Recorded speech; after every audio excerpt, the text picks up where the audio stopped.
The 1-900 Wrestling program is brought to you as always by Patreon.com/1900Wrestling. Become a part of the Cool Kids Club and get access to the best wrestling Discord on the planet. If you don't know what that is, let me just pitch you a little slice of heaven, huh?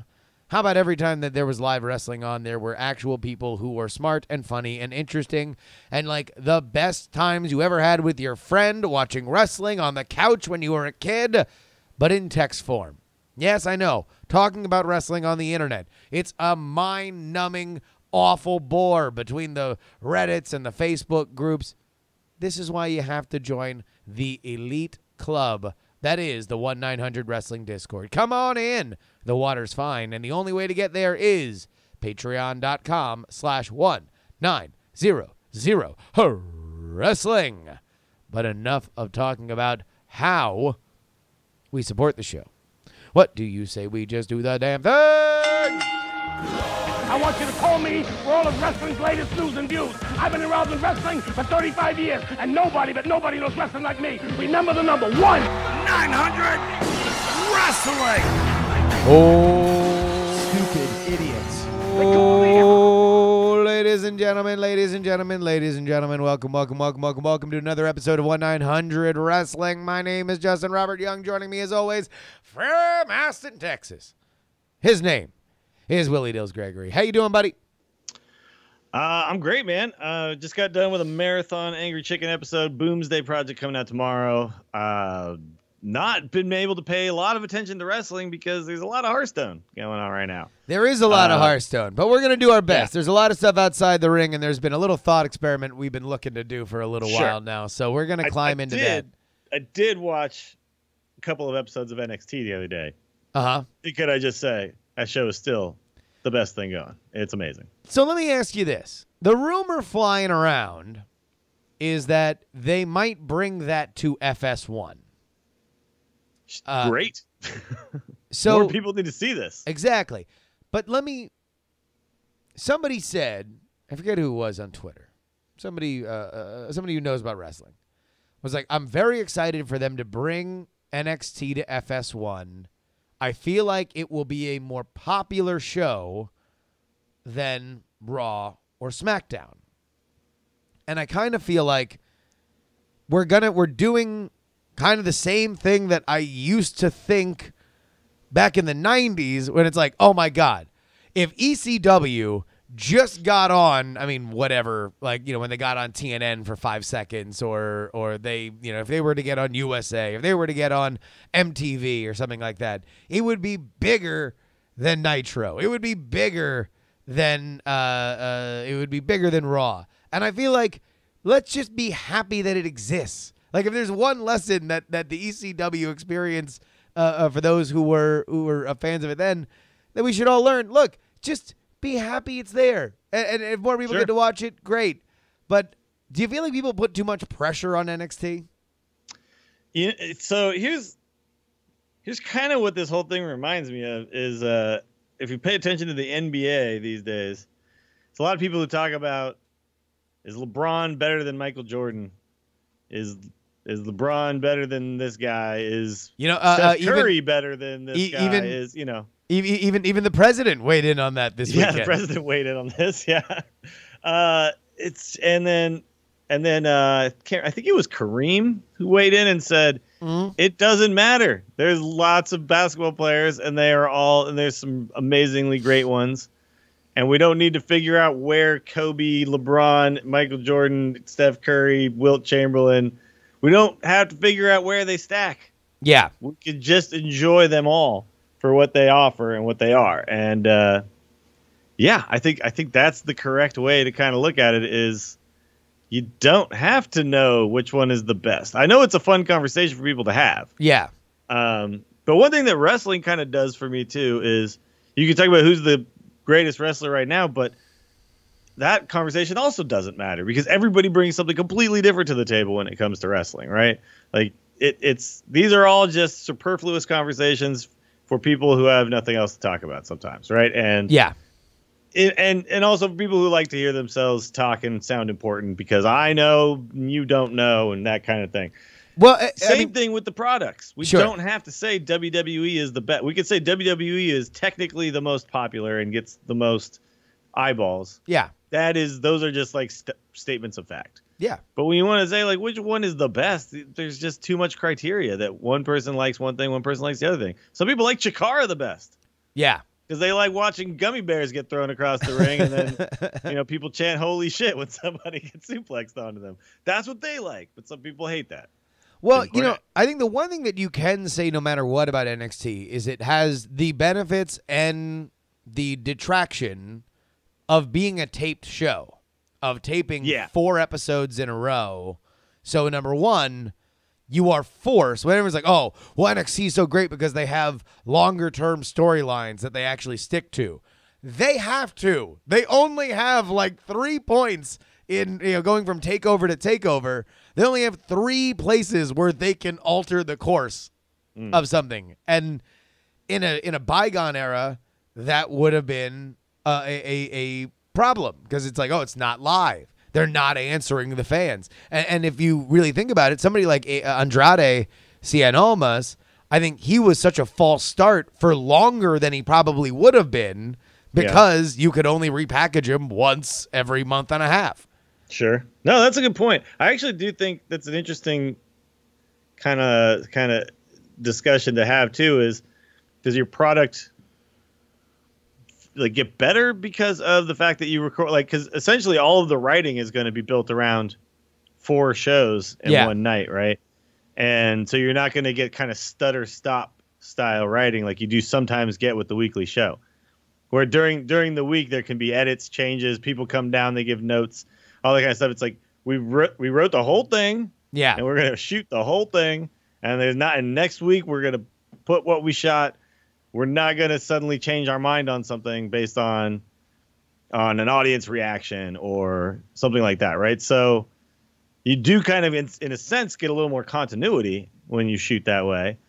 But you're right. You then also are kind of stuck with something and don't get the opportunity to diverge based on what wrestling is great at is just playing to a live crowd and what's actually happening. And that's really, I mean, this is no bigger example than with Lucha Underground because they shoot the whole season in one go, right? It's written like a season of television. So right? they shoot it like one. So in the modern era of everybody getting all their clips and stuff and spoilers going up on Reddit immediately after the taping, I remember when they had the Sexy Star win their title, that was like a huge deal. That was like a big thing. It was like the talk of Reddit for a day and a half, right? But nobody saw that for another 6 months. Like it took forever. And by the time that it aired, it was like, oh, okay, well, we know that she loses it in like 2 episodes, so who cares? Yeah. It's that's a funny thing too, the entire season thing. I kind of prefer, to be honest, I prefer what WWE is doing with the week-to-week stuff. But it's just, I think NXT has nothing to do necessarily like difference between the products and what is better or not. It really just is because of what the wrestler, what the wrestlers are allowed to do in NXT, right? Yeah. Because every match is just given more time.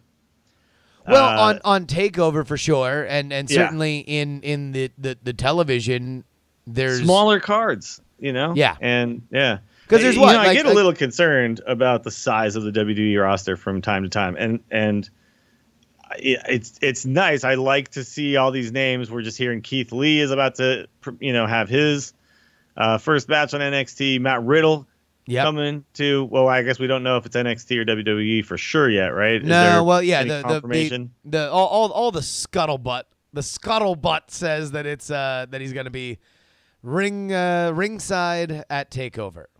Okay. So, I mean, yeah, it would be weird to me if he's the one guy they decide to just slingshot straight to the main roster because he's so different than what WWE's main roster does, right? Yeah. But yeah, but then I get concerned because what makes NXT so great and what I love about it is that smaller rosters give these guys more time. And on the main roster, you do get stuck with some of these pay-per-views like Extreme Rules where it feels like everyone's got to get on the show. Yeah. Well, how do we do that? That's hard. You got a brand split. Then they tried the double pay-per-view for each. You know what I mean? And that's a difficult situation, man. I mean, I just wish the size of their roster for WWE, I think, is kind of exacerbated by the fact that they are so repetitive with their builds for feuds.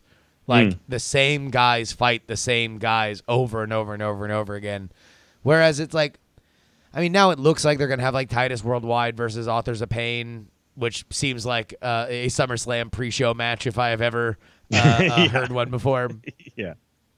But like initially, I just like the idea of, no, let's just have them have a little mini feud and then blow it off on Raw, right? And or like have them just fight Titus Worldwide and then the next week, like there's enough tag teams.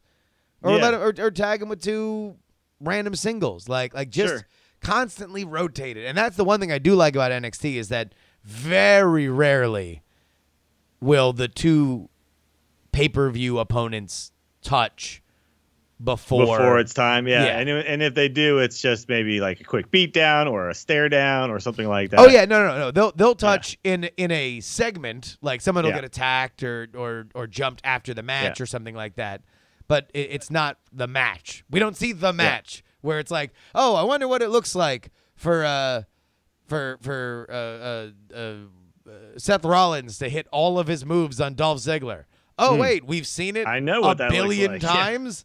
Oh, cool. Well, I know they're gonna do it well again on SummerSlam, but I don't know. I hope one of them, like I don't know, does the rock bottom or something, like something that's like exciting. Yeah. If you want to know what it looks like, go to a house show, right? Don't show us everything on TV. I agree with you there. And you get cool moments like think of Ricochet and Dream, Ricochet flipping out of the ring. Yeah.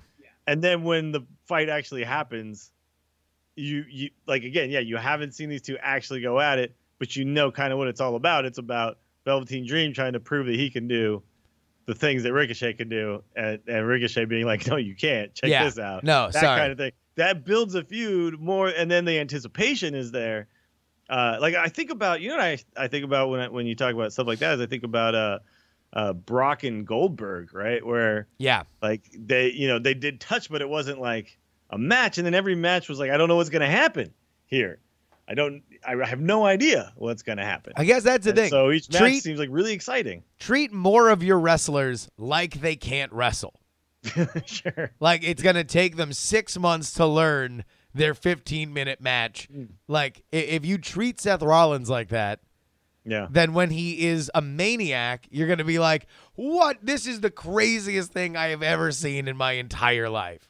This is the one thing because it's like to me the biggest pet peeve in WWE that you just don't get in NXT. I mean, NXT people have their moves, right? I get it. But in WWE, you see the same sequence over and over and over again, right? Well, you just see it more. Yeah. Yeah. But in NXT, I know Aleister Black is trying to set up for Black Mass. I get it. I've seen him do Black Mass before. I've seen him hit the rope and then backflip into, sitting on the ground with his legs crossed. I've seen this. Yeah. Right. I know that that's what the thing he does. But what you get is so every Gargano Ciampa match. Sorry, Ciampa match. Followed completely different scripts and completely different sequences. I can't look at those 2 matches and be like, oh yeah, here's this thing where they chain together the same 7 moves in a row. Yeah. And that you see all the time in WWE. And I think that's what happens is you get a little jaded on that, right? When you're watching it. You're like, I know exactly certainly how these moves go and in what order they do them. And then what happens after that is 1, 2, 2. That you know exactly how this all works. This is the problem, and the gift and the curse of WWE. Yeah. Because for you as a musician, you understand that there's the value of playing the hits. Well, yeah, or there was always the joke about every Aerosmith hit, right? Where it's 8-word verse, and then same word, chorus, chorus, mini verse, chorus, then the chorus again. What makes a good pop song. Yeah, yes. Exactly.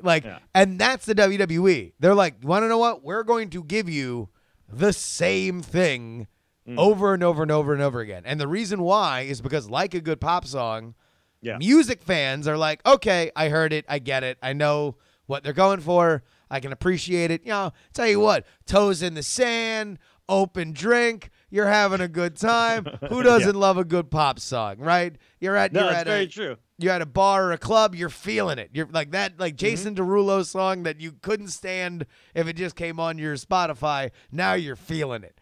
But for everybody else, they don't listen to this stuff so much. They're kids or they're the people who are casual fans, and they're like, oh, wow. Oh, Seth Rollins, man, he sure can flip. You know, this is a super good reference, actually, talking about pop music, because I know you've probably seen the comedy duo who did every pop song has the same chord progression, and they literally just keep doing the same chord progression and can just change which song it is, and you're like, it's the same song, damn it. Exactly. But it's because humans are like predisposed to like essentially what that progression does, which is build tension, release, build tension, release, build tension. That's what actually like every song does. If you think about it, every satisfying riff that you've ever heard a guitar do, it's like it's getting further from the root note, and it's back. And it's back. Yeah. Yeah, and it's just like this kind of nice feeling of and so every pop song does it. And now there's a new thing that they're doing where apparently there's a Justin Bieber vocal line that has been heavily edited and tweaked to be really high, and it is now similar to like the Wilhelm scream in movies. Really? It is now being thrown into almost every pop song, like this one little sample. There's actually some YouTube videos of people like showing you all the songs that it's in, and apparently it's somehow super pleasing to specifically young people's ears and makes them want to listen to the song over and over again, and also go purchase the song. So wait, so he just has this like siren call to the rocks? It's like a line from one of his songs that ended up being used in that, and then it's now been it's like somebody look this up. Somebody watching, look this up and find it in the chat, because we will bring this. It's been in a bunch of songs now recently, and it's like there's this the history of this kind of thing where in music, there's like a certain riff or a certain set of sounds just go well together, right? And then so if you're WWE fan, like I like the hits, put on the pop radio station, right? And then if you like NXT, you're like I like Fish. Sure. I want it to be different every time. Yeah, like what would all right. What is NXT then? Let's compare it. So WWE is NXT obviously is jazz, man. So WWE is arena rock, right? Yeah. Like it is U2. And Well Done Arena Rock is awesome. Oh, come on. Yeah, you're in the middle of a gigantic nothing's better. Queen at Wembley Stadium, you see like that gigantic sea of people, you're like, that's rock music. You are only a rock star. I want to hear Born to Run. Exactly. And I want giant production values. Yeah, that's what I want, man. That's John Cena in the middle of the ring going 1, 2, 3, 4. Yeah.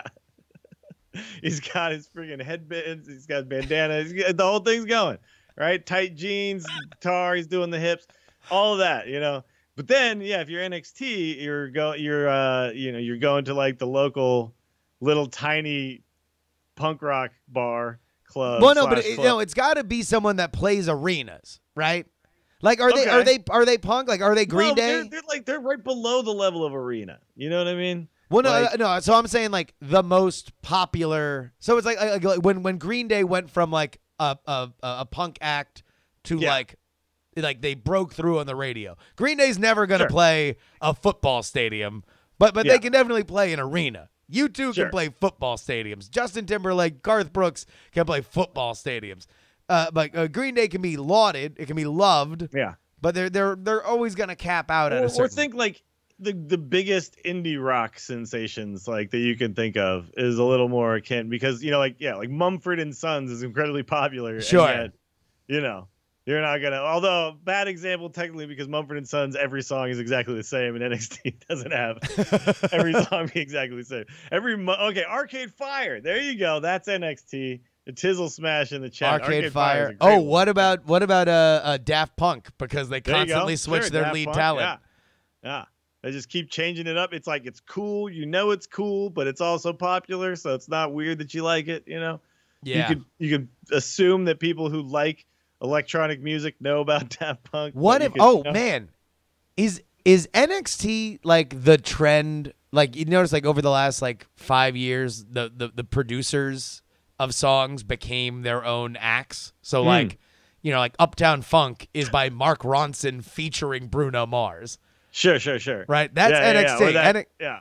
Because even like NXT is just as famous for Triple H as it is any of the talent that's come out of NXT. For the writing and everything. Yeah. The wrestlers themselves, you know, and also, you know, they're temporary. Oh my God. NXT is Menudo forever. It's just as I'm saying that. So yeah, because the wrestlers essentially, you know, are temporary, right? They're going to be there. They're moving up. They're moving on to the next thing. You know, I'm curious to see the end phase of all of this, NXT, WWE, and then of course the Indies, where you kind of think of it as it's like NXT and New Japan are kind of on this equal level playing field as far as like I think the level they're like an equal level below WWE, albeit in different ways, right? Like one's a different branch, and then you got like ROH, Impact, that kind of stuff, where you're talking, and then again in different ways, but kind of on an equal level, right? And then you've got like pure indies, right? Yeah. You've also got some things that are like PWG and Evolve, where it's like super cool on the indie scale, and then obviously you've got random dudes who are wrestling their third or fourth match in some super local thing. So there's like levels, but they're all kind of on the you can see the levels, right? You can, if you look from afar, you can see where they are. If you were to give a tier system, you can kind of see where they are. But what's the end game? There's like NXT at some point just outgrow the fact that it is the farm system for WWE, and it just literally becomes like a third brand. I mean, but what would it be able to do, like to grow more than it is? I right? know, like, but I mean, it's still at this point. People say called up to the main roster. Like, is there a point where you don't even say called up to the main roster? You say this is the main roster as well. If being on NXT is the main roster.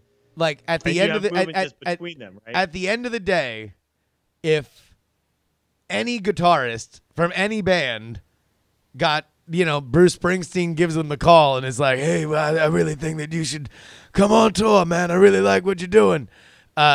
Jack White is going to be part of the E Street Band. Doesn't matter that Jack White can sell out an arena by himself. He's going to be a part of this larger entity. If they asked him to join the Rolling Stones, doesn't matter that the Rolling Stones are fucking ancient, right? He's joining them. It's just the WWE isn't about how big it is. It's about, like, you can't break that much branding, like that much like history. They're just the 800-pound gorilla until they themselves dissolve into nothingness. You're muted. I don't know if you're muted. Sorry, I think sorry, I clicked away and it accidentally clicked mute. Yes, that is true, but we're also at a point where, like, you use the examples of like Jack White. Like, I'd say Jack White, like wrestlers, are literally turning down WWE too, which is are they? Yeah. Who? Then you just read the whole thing. What's his name? Got offered ROH, New Japan, and WWE at the same time, and chose New Japan. Right? Like this was a whole thing recently. I mean, I can understand if their deal. I can understand someone saying, "Hey, come to the Performance Center." I mean, not a lot of people. I'm just saying it. There are some people doing it. Oh, I think Keith Lee is not turning it down. Sure. I guess that's my point. Ricochet is not turning it down. Is that like but people are? Yeah, there are. The Young Bucks are, right? Yes. But I think the Young Bucks are in a very specialized situation. Kenny Omega. They're the only ones in their situation. Yes. Well, I mean, Kenny is, but Kenny also, I think, just really likes Japan. Like, you know, he's not somebody that has a family in America and is flying back and forth.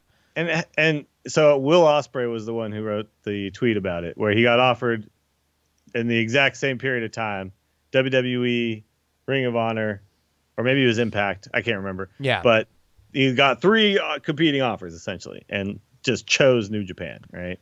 And he was talking about how there was a period of time where he thought he was going to have to go work for his dad or his uncle or something like that because he was never going to be able to pay the bills with wrestling. And I think the impetus for this tweet, it was like a tweet longer type thing or whatever, was that he had just actually like purchased a house for the first time in his life. Yeah. And so, I mean, it is out there. Wasn't there something like Brian Cage did it too? I can't remember. There's people. People turn it down. I know. I'm yes, and. Yes, and. I think that this has more to do with, and this is a credit to ROH and New Japan and Impact, that they are also on the rise and the money's a little bit better. The money's a little bit closer. Yeah. And then there was Penta and Phoenix recently apparently saying, because they'd been approached and they both said, no, we're doing all our indie dates. We're sticking with independent wrestling. But they're also, I think, in a special place where they're wrestling on like 6 promotions. They never are not working. Yeah. Right. And, yes, there is a lot of people who I think this has just always been the dream is WWE. And they're just waiting for the right moment. But it's just funny to me because, we're now at the point where it's like these things are possible. NXT could literally just be, you got Raw, you got SmackDown, you got NXT. Right? It could literally be that to me at some point where you can do a brand split and send people just literally between those 3 promotions as if they're completely equal. Well, let me throw this by you. So there is now NXT UK, right? They're going to compete with World of Sport as a television property in the UK. They're going to sell that television program to a local broadcaster, at least they hope to. It's going to air on the network, yada, yada, yada. If that goes well, because those deals are, Pete Dunne and Tyler Bate and all those guys, they still work their local promotions. They still work Progress and what's it called, the other one in Scotland and OTT in Ireland or whatever. What does NXT Mexico look like? Oh, that's interesting. Like, I mean, is that do they make a deal with AAA? Like, I would assume it'd be Spanish language. Like, I feel like is it AAA or is it what's the other one? CMLL? CMLL is the other big one, and then Crash is another one that's down there. But the 2 biggest are AAA and CMLL. Yeah. But I guess, I mean, I think you could probably make deals with both of them, and then you have guys like Penta and Phoenix wrestling without them having to stop doing those other dates that they want to do. I think that's to me, and then you have like Almas wrestling those guys again, which is like we're thinking in the wrong direction if we're saying when will blank overtake the WWE, because I don't think that's happening. I'm not saying overtake. I'm just saying like they literally reached that tier, because you could say that there are tiers. Yeah, but I guess here's what I'm saying. I feel like WWE is like maybe at a little bit of a ceiling right now, right, where everybody else is closing the gap. Sure, I think yes, they are raising their platform 150%. But I guess think about the Attitude Era where the gap was just massive, right? And well, no, in the Attitude Era, the gap was non-existent to negative because of WCW. Yeah. But, well, I'm talking like after WWE bought WCW. Gotcha. That period of time where there's like literally WWE and a bunch of stuff. And random flotsam and jetsam. Yeah. Yeah. Nobody's really talking about what that other stuff is unless it's literally you're going to that product, right? Like there's NWA things and there's still regional stuff, but it's essentially there's this and then everything else. Yeah. And now I think we're at a point where there's this and then these things and then these things and these things, and like the gap is closing. I mean, certainly for us, for the hardcore wrestling fan, it's never been more accessible. But here's my mom. I could tell my mom. Your mom's not gonna care. But she certainly doesn't know who Keith Lee is. She certainly doesn't know who Ricochet is and Matt Riddle, and she doesn't know any of this stuff. My question is, specifically for NXT talent, we've seen them flirting with, all right, Adam Cole's going to wrestle at Evolve, and yada, yada, yada. Like, when do they get so much talent that it makes more sense to have some of the polished NXT talent and maybe even main roster talent go spread your seed a little bit. Go, let's unite a little bit more with other smaller indies to bring their level up by lending them out some talent. It's actually a really interesting concept. I don't know how much they do it outside of. I mean, the fact is they are already essentially doing it with the WWE and UK stuff, right? The NXT UK stuff. It would be awesome if you could get these crossover events, man. I would freaking love it. Well, because I remember, I forget who said it, but somebody was talking about, maybe it was about Impact and like having Penta on Impact and Penta was on MLW and just the concept of like, hey, we need to start looking at this as everyone versus WWE because that's the one way that we can attack them is by making mega matches within our ability because we're willing to share our talent and WWE is not. So let's think about what is the best Impact versus New Japan match. What is the best ROH versus Impact match? Like, and you're seeing that on like, Jericho's cruise and shit like that. But I wonder whether or not that's something that is kind of a road test for like, hey, let's get things out here a little more. Let's go ahead and mix it up. Dude, personally, I've tweeted about this. I would friggin' love it. Like there's so many people that I would love to see go at it with each other. I just wonder how someone like Vince McMahon looks at that.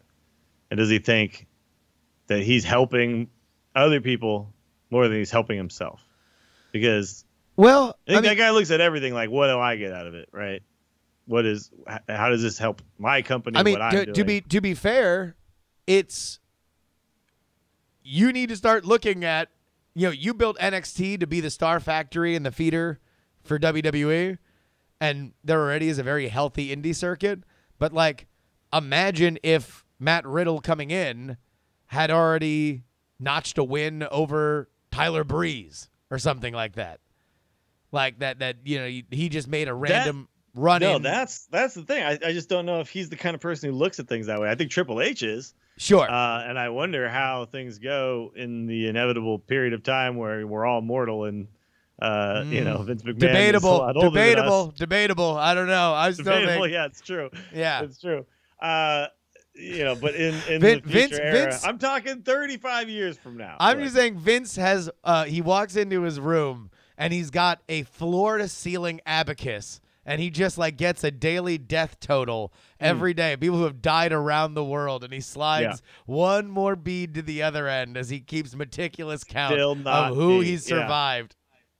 I just saw, by the way, a special on apparently science is not that far away from being able to reverse the aging process. Like it's like a matter of time at this point. Yeah, that things are starting, like they are starting to get good results through testing. I'm just saying. Like, I think we may all never die. Everybody who's alive right now and rich enough may never die. All I'm saying, rich enough is the key. Is we're gonna find out it was steak wraps the whole time. Sure, that's why. Well, the rumor is that the 23andMe people are like that's the reason why they're collecting all of our DNA. Oh so yeah, to cure they can death. Sell back to us our younger selves. Oh Jesus, that's hilarious. Yeah, I love that theory, by the way. Dude, I'm with you. I think because right now we're already at the point now. There was a period not even that long ago where a guy would come to WWE and they wouldn't even mention the other promotions he'd been at before. Yeah. And I think a lot of that, like the big breakthrough of that was, I think, AJ Styles, where like, how do we not mention the friggin' everything he's done before this? And right? it'll be curious to see whether or not they mention the fact that AJ Styles versus Samoa Joe has been a feud for fucking ever. Yeah, exactly. Right? At SummerSlam. And I think, didn't they even show in some packages highlights from other promotions in like pay-per-view packages? I feel like this has happened. For whatever reason, they have always been okay with showing still shots of the IWGP champion. And I wonder whether or not it's because they can say IWGP and not say New Japan. Mm. I wonder. IWGP that is an interesting thing. Have you ever tried to explain something to somebody and you're like, okay, so there's New Japan Wrestling. He's the IWGP Heavyweight Champion. They're like, what? What the fuck are you talking about, brother? It's like, I know. It doesn't make a lot of sense. Stay with me. Yeah. They also have this and this and this. And they're like, oh, and then the ROH champion is actually showing up on New Japan and he's battling for his title. Yeah. It's like, but meanwhile, he's the never open weight champion. Wait. So what's never? Open weight. No, it's called the never open weight. I don't know. Maybe it's a translation thing. Mm-hmm. It's like, just don't think about it too much. Yeah, it's wrestling. And then they're like, what's welterweight? I don't know.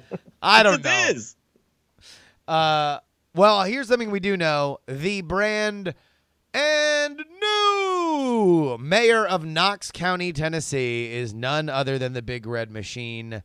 Kane, the devil's favorite demon, is now Tennessee's favorite wrestling public official. All right, I want your general, just immediate reaction. Kane's the mayor. What's your initial thought?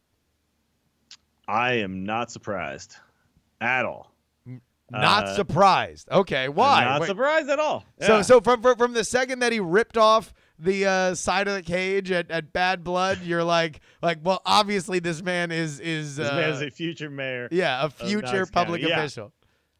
Okay, well, I'm not surprised only because of recent, yeah, sure. Tell me years ago when Kane is burning people and stealing people's wives and stuff like that. Yeah, I don't think that this guy has a future in politics. But because of what has kind of happened in politics, I mean, Jesse the Body Ventura broke the seal, right? I mean, obviously. Sure. Wrestlers are all meant to be future politicians if they want to be. The Rock is going to be our next president. And it's, well, maybe not our next, but. I mean, I'll tell you what, stranger things have happened, man. But it doesn't surprise me because he seems very serious about this endeavor. And I think at this point in politics, we're at a period of time in history where technically he doesn't have name recognition. The name Glenn Jacobs doesn't ring across the entire country because people do know him as Kane. But someone who has been on your TV that you have heard of, things like this, just seem to be more important than they ever have been in the past, right? Knowing the person's name prior to election day is really important. Name a lot recognition. Of people just don't pay attention. Yeah, name recognition in general, I think, is always very important in politics, specifically in local politics where not a lot of people vote. So, literally, if you just happen to vote and you have done literally no research and you look and you're like, name and you're like Glenn, is that Kane? Kane's running for mayor? Sure. Yeah. All right. Cool, Kane. How big is this town, by the way, though? It's not a huge town, right? No, this is effectively Knoxville, Tennessee. What? I mean, that's not a small town. No. It's a decent-sized town, but it's just the way that I've been there, and it is. I mean, it's not Nashville, but it's a really cool town too, by the way. Okay, Knoxville? That's interesting. Yeah. Wow. That's now he can. This was just like some small town thing where he's gonna fix Farmer Roy's stables. Everyone's really excited about that. And he's finally going to put a 4-way intersection on Main Street and, that kind of thing. But no, Knoxville. Okay, Knoxville. Yeah. Wow. By the way, Kane was a very frequent caller to the InfoWars program, the Alex Jones InfoWars program. I do know that he is very right-wing in his political beliefs. Yeah. Which, all right, so this is what I wanted to get to. This is what I wanted to get to because I saw a little bit of blowback on Twitter that was like one part, hooray, an artist for whom I have enjoyed their art has greater success outside of their initial field. I love watching him chokeslam people. Yeah, nobody wants to be the one thing that they do for a living forever. We all, in general, kind of celebrate flowering and maturing and taking on new challenges as humans. But yet, there was a lot of even with this, it was but he's a hardcore libertarian, right? So boo to Kane into Knoxville. Yeah. What's funny to me about that? When I think of the word libertarian, I do not think of it in its modern sense at all. And yet here we are, right? I still think of libertarian as just hey, government, stay out of my business, right? But there's a lot more to it these days. The connotation certainly carries a little bit of different weight than it used to. I mean, the way I always understood libertarians were that there were the hippies that wanted to smoke weed, and then there were the gun nuts that wanted more guns. And for whatever reason, they both shared they had a commonality. They both shared a bunk bed, and they called that libertarianism.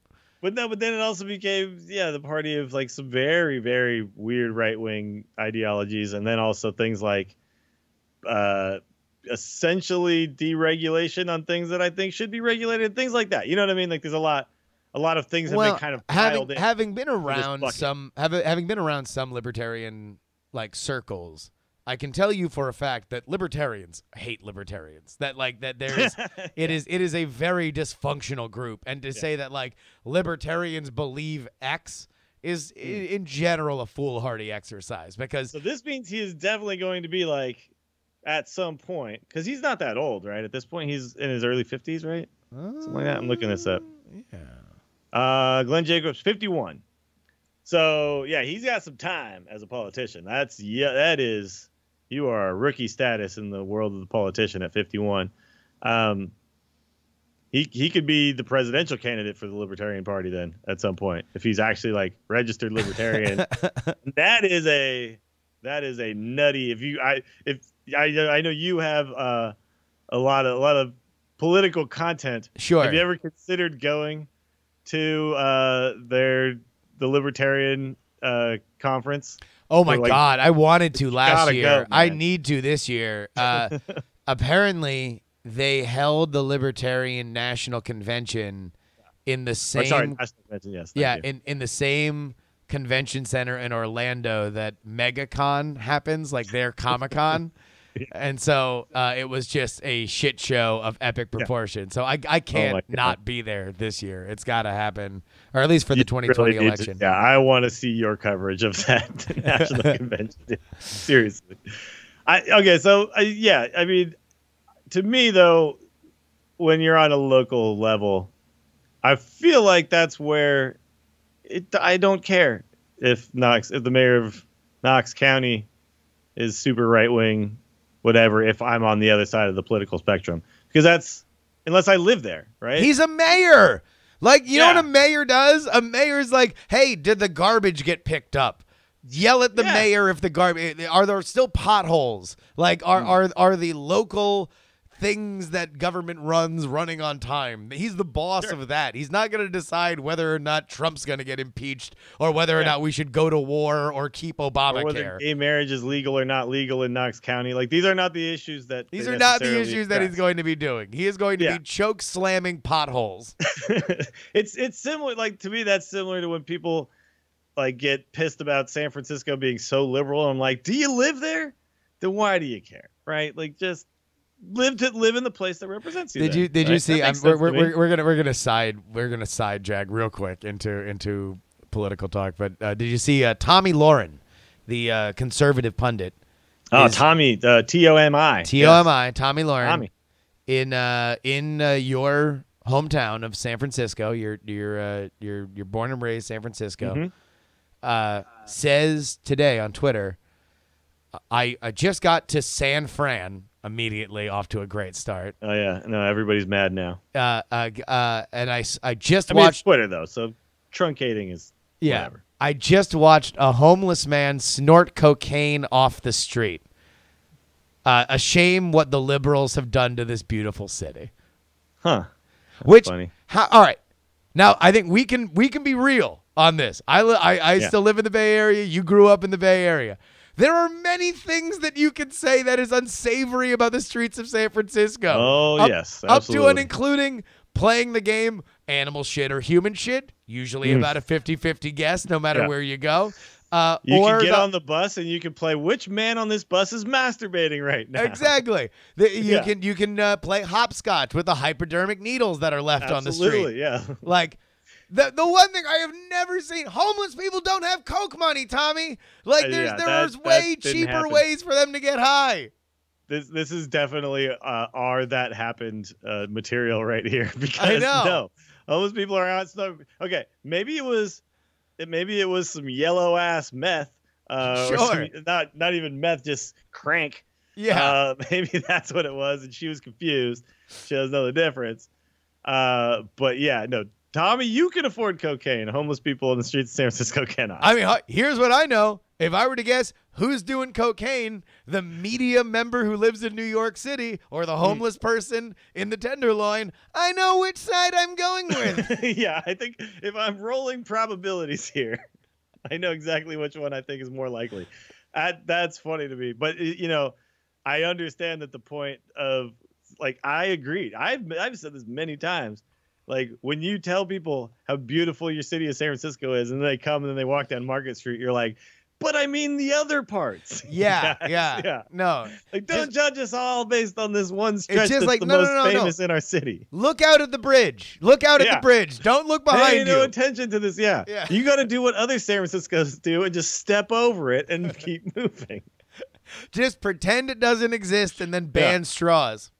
I just, the man yelling on the corner about who knows what, he's fine. You don't have to worry about him. Go get a cup of coffee. Just go get a burrito. There's great burritos here. Have we mentioned? Well, crap. Yeah. Have you had a bit of our crab cakes from the Fisherman's Wharf area? Well, all right. What do you say we pour you a shot of Fernet? Yeah. Much to love, but I do. Yeah, it's funny. But like I said, that's our city, man. Hey. Knox County, Glenn Jacobs, you do you over there, buddy. I'm proud of you. 51 years old. I think he's probably at some point on the national level of politics. Don't you think?